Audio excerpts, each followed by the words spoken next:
है। हमारा प्रश्न ये है कि हाँ, ब्रह्मा विष्णु महेश से ऊपर शक्ति कौन है? ब्रह्मा विष्णु के ऊपर वही पराशक्ति है, परा प्राकृति ब्रह्मा विष्णु महेश के ऊपर है। ब्रह्मांड से परे जो है वो परा प्राकृति है। परा प्रकृति से अन्य कोई नहीं है शक्ति? अरे भाई बता दिया, परा प्राकृति से ऊपर कोई शक्ति है ही नहीं, जो प्रकृति से परे है। और नष्ट क्या होता है? प्रकृति नष्ट होती है। जो प्रकृति के परे है वो कभी नष्ट नहीं होगा। जो समय के अंदर भी नहीं आता, जो समय के अंदर है उसी का विनाश होता है, नष्ट होता है। परा प्रकृति ये कोई स्त्री है या पुरुष है? निरंकार निरंकार निरंकार। परा प्रकृति स्त्री बन जाती है, पुरुष भी बन जाएगी, निरंकार, कोई लिंग नहीं है उसमें। ये आपने कहाँ पर पढ़ा है? देवी भागवत पुराण में लिखा है। समस्त ब्रह्मांडों की परमात्मा एक ही परा प्राकृति है। परा प्राकृति का स्वरूप कृष्ण है। परा प्राकृति ही जब पुरुष रूप प्रकट होता है तो कृष्ण भगवान ही है वो परा प्राकृति। जब एक बार देवी से महिषासुर ने पूछा कि महिषासुर ने कहा कि मेरे से आप शादी कर लो, तो देवी कहती है कि मैं ब्रह्मा विष्णु महेश इंद्र कुबेर, मैं किसी को पति बनाना नहीं चाहती हूँ। मेरे शक्तिशाली पति विराजमान है, तो मैं तो वो शिवलोक में तो वही सुनो भ्रम दूर करो। वही शिव जो शिवलोक में वही शिव जी ब्रह्मा के ललाट से 11 रुद्र प्रकट होते हैं, उसमें शंकर जी भी है। वही दुर्गा जी ब्रह्मांड के अंदर आती है, पार्वती बनती है, सती बनती है। अब जब ये महेश रुद्र रूप में है तो दुर्गा को माँ ही बोलेंगे ना। तो वो दुर्गा जो कह रही है महिषासुर से कि भाई मेरा पति विराजमान है, तो दुर्गा जी का पति कौन है? अरे तो शिव भगवान है जो शिवलोक में है, महादेव। तो महादेव को सदाशिव बोला जाता है। अच्छा, सदाशिव है या शिव जी है? अरे वही है, महादेव सदाशिव सब वही है। तुम देवी भागवत पुराण आधा पूरा पढ़े होते तो जब हिमालय राजा जब आदि शक्ति दुर्गा जी को तप करके जब प्रकट करते हैं तो देवी जी बोली है ना, मैं तुम्हारे यहाँ पुत्री बन के आऊंगी। यदि दुर्गा जी के पति अगर महादेव होते तो दुर्गा जी ने ऐसा क्यों कहा कि मैं ब्रह्मा इंद्र कुबेर? अरे तो शंकर जी रुद्र रूप में है, तो रुद्र रूप में वो पार्वती के रूप में है, तो उनको कैसे बोल देंगे? तो शंकर जी से वो अन्य है ना, वो जो दुर्गा जी के पति हैं। अरे भाई सुनो, शिवलोक ये सब ब्रह्मांड के बाहर है, ब्रह्मांड से परे है। इनका कभी नाश कभी होता ही नहीं है, नित्य है। ये समय चक्र में नहीं आते। शिवलोक भूलोक और बैकुंठ समय चक्र में नहीं आता। 14 लोक में तुमको तीनों लोक नहीं मिलेगा, जाके ढूंढ लो कहीं भी। दुर्गा जी के पति का नाम क्या है? अरे महादेव है, महादेव सदाशिव पचमुख। और दुर्गा जी के पति का जो मंत्र है वो क्या है? अरे मंत्र से क्या लेना है तुमको? मंत्र क्या करना है भाई? हम उनकी भक्ति नहीं करेंगे क्या? हाँ, अरे भाई ओम नमः शिवाय बोलो। ओम जो है मेल कृष्ण भगवान है, चाहे कृष्ण भगवान ही सदाशिव बोलेंगे, मैं ही ओम, कृष्ण भगवान बोलेंगे मैं ही ओम हूँ। ये देवी भागवत में कहाँ पर लिखा है? देवी भागवत में कहाँ? देवी भागवत तुम सुनो, देवी भागवत तुम 7 स्कंद के बाद पूरा 12 स्कंद तक पढ़ो, तुम्हारा पूरा भ्रम दूर हो जाएगा। गणेश कौन है, दुर्गा कौन है, सब मालूम पड़ जाएगा। गणेश भगवान भी कृष्ण भगवान, पार्वती तपस्या करती है कृष्ण भगवान, तब कृष्ण भगवान वरदान देते तो कृष्ण भगवान ही आए गणेश बन के। देखिए, यहीं पर आप लोगों को पता चलता है कि आप लोग कितने। अरे तुम 7 स्कंद सुनो, तुम 7 स्कंद से 12 स्कंद पढ़ो, तब तुम्हारा भ्रम दूर। आधा अधूरा पढ़ने से भ्रम नहीं दूर होगा। मेरी बात सुनिए कि आप लोग क्या है कि आधा अधूरा ज्ञान सुन करके आप लोग मैं आधा अधूरा ज्ञान नहीं पढ़ा हूँ। जब कृष्ण भगवान की बुद्धि से दुर्गा प्रकट होती है और सदाशिव उनसे प्रकट होते हैं। अब सुनिए, मैं आपको बता रहा हूँ कि देवी जी ने देवी पुराण में बोली है कि संसार समुद्र से उस पार जो ब्रह्म है उसी को जानो, बाकी सब बातों को छोड़ दो। ओम ने प्रणव धनुष है, ओम उसका बाण है, नहीं जीवात्मा उसका बाण है, ओम उसका मंत्र है, उसको उस पर ध्यान लगाओ और उसको भेदन करो। इस प्रकार से देवी ने जब बताया तो उस अरे तो भाई देवी ने तुमको जब बता दिया जो परा प्रकृति है, परा प्रकृति निरंकार है, वही ओम है। तो जब आपको जब ये भी पता नहीं है कि देवी जी के पति का नाम ब्रह्म है, उसका मंत्र ओम है, तो फिर आपने इतना दिन तक क्या ग्रंथ पढ़े हैं, वो भी ब्राह्मण? अरे भाई तुमको जब यही नहीं कुछ नहीं पता, तुम अपने मनमानी कर रहे हो। हम लिखित बात बता रहे हैं। अगर अरे मैं भी तो लिखित दे रहा हूँ, सदाशिव प्रकट हो रहे, कृष्ण भगवान की बुद्धि से दुर्गा प्रकट हो रही है, तो मैं भी तो, तुम मानोगे? मान लोगे? आपने जब क्लियर हमें समझा नहीं पा रहे हैं, जब वहाँ पर लिखा हुआ है कि दुर्गा जी के पति का नाम, जब दुर्गा जी को बता दूं, कृष्ण भगवान के सामने नतमस्तक होने भेज दूं तुमको? मेरी बात सुनिए, दुर्गा जी मैं आपके कारण ही, हाँ बोलो, भेज दूं क्या? सुनिए, ब्रह्मा जी, विष्णु जी, शिव जी और श्री कृष्ण, इनके साथ कभी भी वो मंत्र नहीं लगता। अगर कहीं पर लगा हो तो आप हमें बताइए। और सुनिए, गीता में आप लोग कहते हैं कि गीता का ज्ञान श्री कृष्ण जी ने बोला है।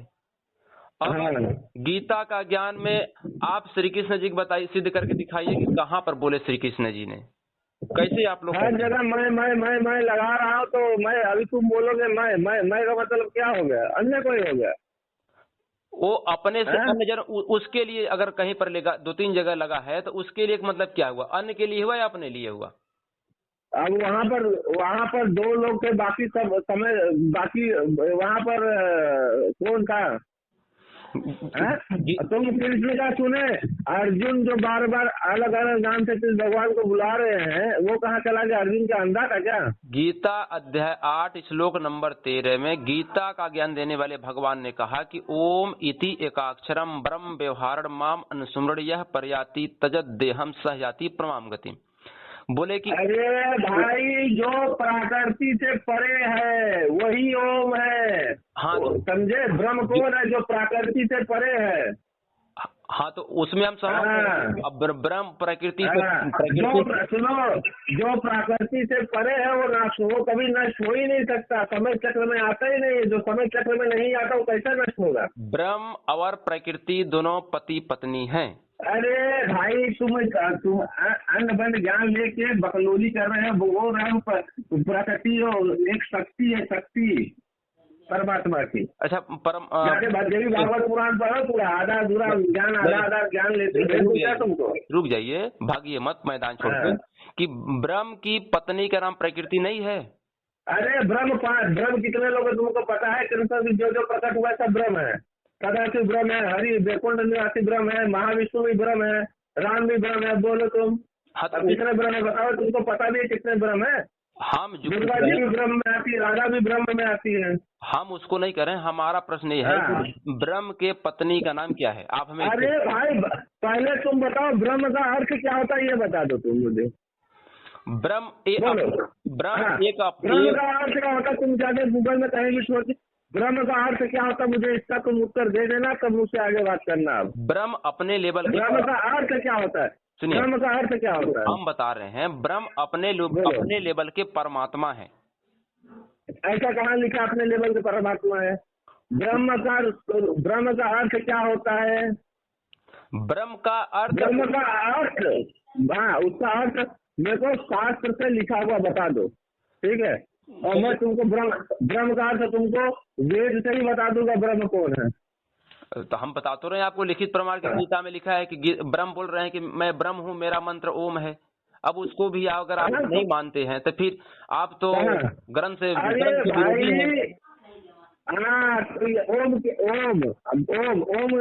ओम से क्या जान गए, ये काल हो गया, ठीक है। अरे तो वो जब हाँ? अपने को 8 के 13 में गीता में बोल दिए कि मैं ब्रह्म हूँ, मेरा मंत्र अरे ओम है, भाई, और जब 11 कृष्ण के भगवानी सदाशिव बोल रहे हैं, कृष्ण भगवानी हरि बोल रहे हैं, कृष्ण भगवानी महाविष्णु हो गए, तो अलग कैसे हो गए भाई? आप गीता में कहीं पर दिखा दीजिए कि हाँ? श्री कृष्ण जी ने अपने को श्री कृष्ण बोला है, कहीं पर गीता में दिखा दीजिए आप। अरे तो अब कृष्ण भगवान को नहीं पता, कृष्ण भगवान अर्जुन से बात कर रहे हैं ना, तो तुम्हारे जैसे अर्जुन मूर्ख नहीं है ना, तो भाई रामपाल जैसे मूर्ख नहीं है ना कृष्ण भगवान, तो अर्जुन। अगर आप अपने को हाँ? मूर्ख अगर अपने को नहीं मानते हैं हाँ? तो आप क्यों हमें मूर्ख हो? दिखा दीजिए कहाँ पर लिखा है। हाँ, क्या मैं हर जगह मैं लगाया तो दूसरा कोई हो गया? अभी तुम किससे बात कर रहे हो, मैं लगाऊंगा तो तुम दूसरा कोई हो जाओगे, मैं का मतलब क्या हो गया? अगर श्री कृष्ण जी अगर हाँ? है तो उन्होंने अपने को ब्रह्म हाँ? क्यों बोले, काल क्यों बोले? अरे तो भाई, महाविष्णु जो ब्रह्मांड को नष्ट कर देता है, जो समय प्रकट करता है, वो अपने आप को क्या बोलेगा? बोलो। वो वहां पर बोल रहे हाँ? हैं 11 के 32 में काल भगवान ने बोला कि अर्जुन मैं इन लोगों को नष्ट करने के लिए काल अभी भगवान हम लोग प्रवृत्त हुआ हूं। किसको, पुराण में काल भगवान किसको बोला गया है? तुमको आज तक ये पता चला है काल भगवान किसको बोला गया पुराण में? पुराण में ब्रह्मा विष्णु महेश से जो अलग है उनको काल बोला गया है। अरे बकलोल आदमी, समय को काल भगवान बोला गया है। समय भगवान, काल भगवान समय को बोला गया है। उस समय को काल बोला जाता था, द्वापर युग में, सतयुग में, हर युग में काल बोला जाता था। काल ही जन्म देता है मनुष्य को, काल ही वृद्धावस्था की तरफ लेके जाता है, काल ही मृत्यु देता है, काल ही समय ही सबका नियता है। समय ही सबका नियता है। ब्रह्मा विष्णु महेश सबका नियता समय है। अब गीता में 11 सुनिए, गीता में 11 के 32 में भगवान कह रहे हैं कि अर्जुन मैं लोगों को नष्ट करने के लिए बढ़ा हुआ महाकाल हूँ, इन लोगों को नष्ट करने के लिए अभी प्रवृत्त हुआ हूँ। हाँ, अब बताओ, जब वहाँ पर वो प्रवृत्ति, तो उनको भविष्य दिखा है, भविष्य दिखा दिया कि नहीं दिखा दिया अर्जुन को? तो अब वो तुम्हारा समय, सुनो, तुम्हारा मृत्यु समय में तय कर रखा है। वो बोल रहे हैं तो वही तो अर्जुन को बता रहे हैं। कोई बात नहीं, मेरी बात इससे तुम काल समझ गए, काल सबके कोई है ही नहीं। वहाँ पर भगवान का, अरे भाई, आगे जब मैं सदाशिव और दुर्गा जी को तुम सिद्ध नहीं कर पाओगे तो काल कहाँ से सिद्ध करोगे, ये बताओ तुम पहले। अच्छा, जो कभी तुम्हें रामपाल ने बोला है सदाशिव को, दुर्गा जी को ये बनाए, कौन बनाया? कबीर ने बनाया।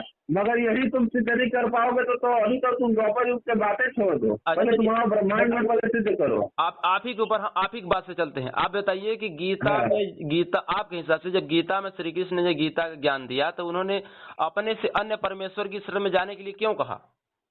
अरे भाई, अन्य परमेश्वर, तुम लोग अनपढ़ गवार हो। अभी मैं तुमको बोल दूं तुम मेरे पास आ जाओ तो तुम मेरे पास आओगे कि जाओगे? वो अपने से जाने के लिए ब्रिज शब्द, सुनो, ब्रिज शब्द पकड़ के बाकी का जो आगे का शब्द था हो गया तेल लेने। क्या हुआ? मम एकम शरणम ब्रिज, मम एकम शरणम, इसका अर्थ क्या होगा मुझे बताओ तुम? माम माने तो मेरा होता है। हाँ, मम एकम शरणम ब्रिज, तुम मेरे ही शरण में आ जाओ, ये कहा है कृष्ण भगवान ने। ये आप बताओ, ब्रिज लगा के नहीं लाती है? ये कहाँ पर कृष्ण जी ने बोले हैं कि मेरे शरण में आ जाओ?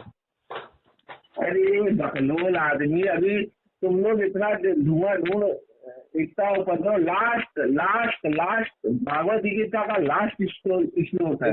देखिए क्या है कि आप लोगों को अरे भाई, तुम लोग एक वर्ड पकड़, अभी तुमको बता दूं, अभी तुम्हारा मुनि वाला जो है, जैसा वो झूठ बोला है वैसा ये सब तुम लोग जो मुनि बोलते हो ना, हनुमान जी को मुनि मिल गए, ये मिल गए, कबीर से, जैसा ये झूठ बोले हो ना ऐसा यही सब झूठ बोले हो तुम। हमने गीता खोल लिया। केशवपाल जी ने आनंद पुराण से पढ़ के बता भी दिया कि राम भगवान से जब भगवान मिलते हैं तो भगवान जब घटना बताते तो राम भगवान बोलते ले ही गया था, जो तुम वहाँ ऊटी छोड़ के आए तो देख लो मेरी कहानी उंगली में ही है। अरे रुकिए, तो अब मैदान छोड़ के क्यों मैदान छोड़ के क्यों अरे भाग रहे हैं पंडित जी? तुम बढ़ा रहे हो। मैदान छोड़ के मत सबसे बड़ा झूठ तो वहाँ तो बाकी तो तुम्हारा सब झूठा ही होगा ना। जब यही है बड़ा झूठ है तो बाकी तो बातें छोड़ दो। मैं गीता पढ़ रहा हूँ थोड़ा। अरे गीता छोड़ो, पहले तुम ये बताओ ये झूठा हुआ, ये झूठ शब्द फैलाया है कि नहीं तुम सबने? आप सिद्ध करके ये झूठ बोला है। आप अरे वीडियो आपको भेजा था आनंद पुराण से पढ़ने, केशव पाल जी देखे नहीं क्या? वो देखिए अभी जो प्रश्न चल रहा है, जो प्रश्न चल रहा है प्रश्न से भागिए। अगर तुम सबका झूठ बता रहा हूँ मैं, कितना झूठे इंसान हो तुम सब। अगर सच्चे हैं तो आप मैदान छोड़ के मत भागिए। मैं गीता खोल लिया। नारद ने सब सबसे जाके भिड़ जाए, लास्ट में जाके नारायण से भिड़ जाते हैं ना। यही हाल रामपाल ने कर लिया, नारायण से भिड़ गए। इसलिए नारायण से भिड़ने के बाद आप देख लो क्या हाल है। ब्रह्मा विष्णु महेश की भक्ति करने वाले को गीता में मूर्ख क्यों बताया गया है? क्या?